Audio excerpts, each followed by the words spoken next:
If you believe in peace, and if you believe what Jesus said about loving your enemies, and if you are a pacifist, then people will say, well, then you're an anarchist.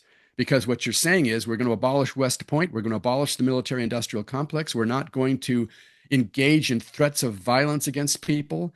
And that's what the state does. The state is a monopoly of violence. That's what every professor of political science in every college in the world will say. The state is a monopoly of violence. That's the unique characteristic of the state compared to corporations. The state has the right to steal and to kidnap and to kill. And everybody else, we're not supposed to do that, but the state gets to do that. And so if you're against stealing, if you're against killing and kidnapping and threatening people with violence, then you're necessarily what the state will call an anarchist. But an anarchist is not someone who believes in killing and stealing and rioting. And that's what everybody thinks. And we've all been trained to believe that a person who is against anarchists, if we can use that word, they must be in favor of chaos, lawlessness, crime, and violence and riots and all kinds of bad things. But the exact opposite is the case. We're against violence.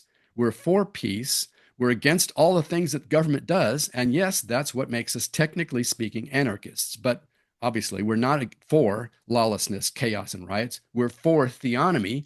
We're for theocracy. We're for people obeying God's law, not, and it's the state. You cannot go into a public school classroom as a public school employee and tell students, God says don't hurt people and don't take their stuff. You can't say God says that. You can't tell your students to walk in his paths. You can't teach his ways in a public school. Well, that's just a calculated plan to increase crime. So it's the state that creates violence and disorder and chaos and crime. As Ludwig von Mises called it in one of his books, planned chaos. That's the government. That's the state. We're against that. So that's what people say. That's why people say we're anarchists. Yeah, so there's so many lies pertaining to that, like the idea that the government brings law and order. That's a huge myth. That's a huge thing we need to overcome because that's just not true. It's God that brings law.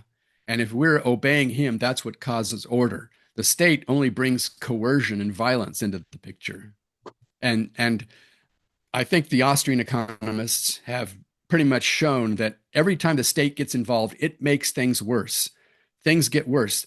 If you can say, well, but the government gave money to this poor person here, and that's a good thing. Yeah, but the government stole it from other people and raised the standard of living of one person, but lowered the standard of living of 10.